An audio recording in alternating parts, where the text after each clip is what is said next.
Bells and Belts. It's Joey back with another one of those unboxing videos you guys have been waiting patiently for. You know, last time I want to thank everybody that made that video with the AWA World Heavyweight title so successful. Over 3,800 views on our channel for that. Lots of new subscribers. And I want to say thank you for everybody. And if you're watching Bells and Belts because of that kind of content, then you're in luck today, because I have a new belt. That's right. When that DHL truck, as you guys see the label, comes around, that's when the belts are coming to town. And I got something for you today. All right, so this beautiful DHL box here. This one is also from Mohamed Zubair. Okay, guys. We got together, we linked up and decided to do yet another belt. And don't worry, I've got some more coming. 2 more belts in the works. One that's about to get shipped out and another one that just started ordering. So you guys are in luck. If you're liking the unboxings, you're going to see more right here on Bells and Belts. So if you haven't subscribed yet, make sure you do. Make sure you join our group on Facebook, Bells and Belts. Make sure you watch the show, which starting next week will be every Tuesday night at 9 Eastern, 8 Central. All right, guys, let me go ahead and tape is holding on, man. That's some sturdy DHL tape from repacking. It always makes me nervous with that because of how they do stuff. But let's get this out of here. I think you guys are going to be really impressed with this thing. Okay, this has already been opened up and looked at apparently by DHL, because unfortunately they have like opened up all the bubble wrap, and I just hope that nothing was damaged in the process. So far so good from what I can tell, but we'll have to take a closer look at the plates. All right, everyone, let's get the bubble wrap out of the way. You guys can see what it is already.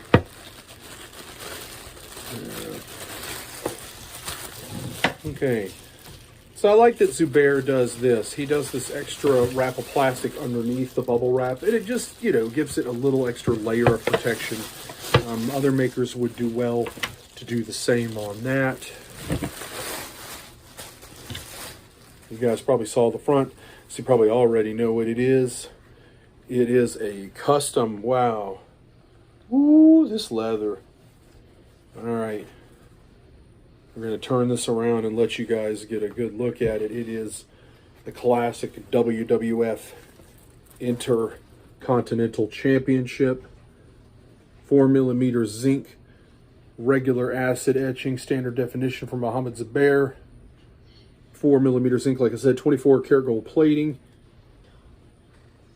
There it goes, guys.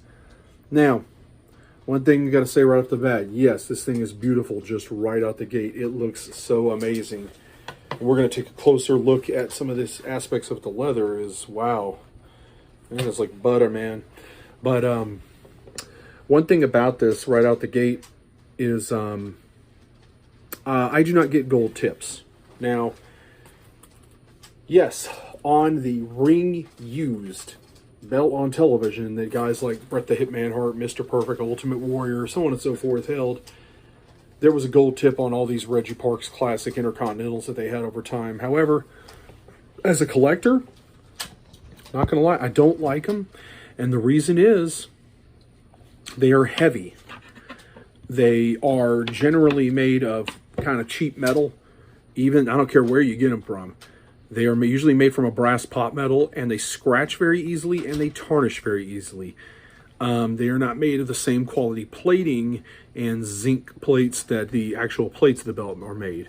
And so with that being said, I don't like that part about them, and I don't like the fact that when you handle the belt, like in this case, if you move it around, it will, if it flops over with a tip on it, it's going to go do this, pow, and it dings the plates and can scratch them up. You don't really have much of that problem when you don't have a belt tip. So I opt to get mine without the belt tip. That's just for me. You guys know this belt. It's no secret. Most fans know about the WWF Intercontinental Championship. This is obviously the Reggie Parks version. I like this version a lot better than with the red WWF logo, personally. I thought this was a huge improvement to the original design that we saw debut with Tito Santana.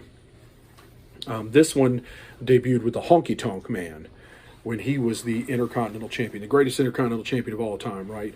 But you can see here, let's take a look up close at some of the details here. Here you are with the main plate of this beautiful WWF Intercontinental belt. As you can see, really looks amazing here. The plating is so perfect, so gorgeous. Mirror shine, you can see everything reflecting in it. Now, one thing you'll notice, look at this, guys. These side plates. What do you notice about these side plates? The grapplers are facing the exact same direction, which is to my right, I believe. Yes. That is how the Reggie IC was made. A lot of your Pakistani makers have them facing each other. That's not how it is. These side plates are exactly the same on both sides. Same thing with the little side plates.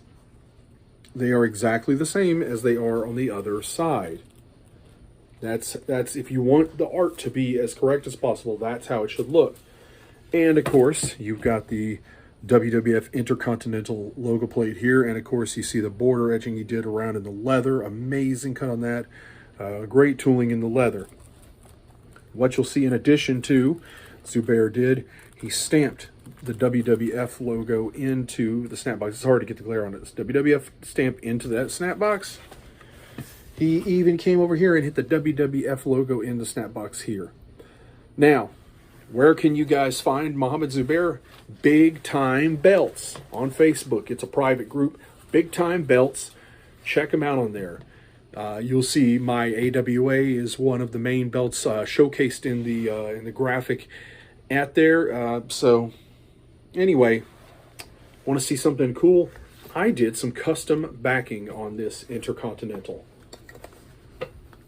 He had this really unique brown kind of snakeskin pattern backing, and I chose to get this on there. I think it looks really cool. Is the TV accurate? Was there ever a ring-used Intercontinental belt with brown snakeskin backing? No. Could this have been like a Stone Cold Steve Austin Intercontinental belt with brown snakeskin backing? That would be awesome. As Austin was a former Intercontinental Champion and held a black strap version of this championship too. That could have been cool. Just didn't happen. Now I'm going to turn and kind of take a look at this and I'll be, again, blown away by this. He really... Mohammed Zubair at Big Time Belts does amazing work. If you look him up on there and join Big Time Belts, you will not be dissatisfied. He does tremendous work, and again, really blown away and impressed. He did everything to make this belt as true to the Reggie Parks Intercontinental that he possibly could. He really worked hard because I wanted the side plates done the way they were, the quote-unquote TV accurate presentation of them. But it's just a little detail, right? When a lot of these makers are making them face inward and look wrong, you know, and get the artwork wrong, it's a simple thing like that to fix, and it's a simple thing like that that makes Mohammed Zubair at Big Time Belts a premium belt maker at a very good budget-friendly price. Is he the cheapest belt maker out there? No. But when you can have something like this on your shelf that rivals some belts that cost a lot more money, you cannot get this look of a belt with this leather. Let's take a look at the leather too. You cannot get this quality by buying it from the shop. And this belt would cost you less than a WWE Intercontinental belt that doesn't really look right from the shop. Can't make it up. You get a much higher quality belt that looks like the real thing. All right, let's look at the way the leather hangs here again. Incredible the way the leather hangs. It's folded over right there. Look at that. Flops right over. Okay. Let's turn it the other way. Boom. Same thing. Look how it just flops to the side really. But it's not too floppy. It seems to support. And to show you that, I'm going to kind of tip this down a little bit so I can kind of just set it right up here, and boom. I just set this up real quick, and it's not sitting on things. It's not even snapped together. And just like that, the leather supports the plates. See that, guys? This is my laptop, sorry. But it's sitting there. Nothing's holding it up. And the leather supports the plates right there, guys. Really cool. Let's give it a snap test, okay? So on the female snap side, you have a 2x5 snap box. On the male snap box, you have 1, 2, 3, 4, 2x8 snap box. Pretty typical with Reggie Park style of belt making, for which this originated. I'm going to snap these beautiful gold snaps together on this belt.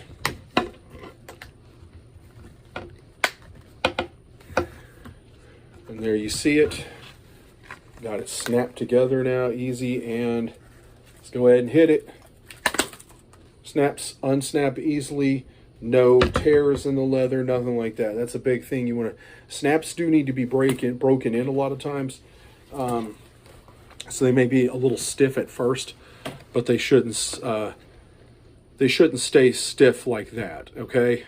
So, you know, again, amazing quality from Mohamed Zubair. It feels so great. It feels like you're holding that classic Intercontinental Championship that a lot of, especially people my age, favorite professional wrestlers held. Again, I remember this belt fondly being held by Mr. Perfect, Bret the Hitman Hart, Honky Tonk Man, to name a few. Ravishing Rick Rude is one reason I got it. I'm a huge Ravishing Rick Rude fan.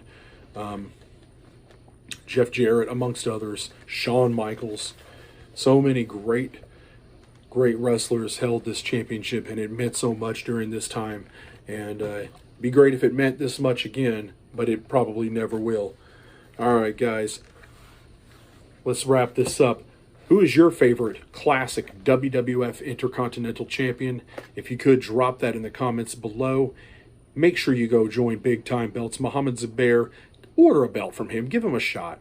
You know what I'm saying? If you've never gotten to the world of collecting belts that overseas Pakistani makers are making, a great starting point would be right here with Mohamed Zubair.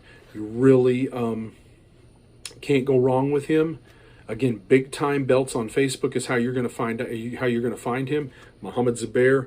Hit him up on there. Order yourself a belt. Just give him a shot. Give him a shot. And I think you'll be very impressed with his work. You guys, coming up, I've got more unboxings coming up, so make sure you are subscribed here to Bells and Belts on YouTube. It's the only way you're going to catch the next video when I unveil my next belt. Again, I got one about to ship out that I could have here probably next week or the week after. So you'll probably see that unboxing in a couple weeks. And then, coming up a few weeks after that, I'll have another one. So things are, there's going to be more belt unboxings coming to you, more great content. And again, remember to watch us live.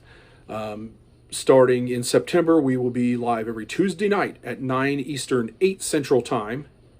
And you'll want to catch us live right here on YouTube. Guys, wherever you're watching this, thank you. Again, Big Time Belts, big thank you to Mohamed Zubair, my good friend. Thank you. You've done it again. You made a very beautiful belt that I am very proud to put in my collection next to my other pieces. It's definitely a prized piece in my collection now that I'm very happy to, guys. All right, join us next time here on Bells and Belts. Again, subscribe, like, comment for more.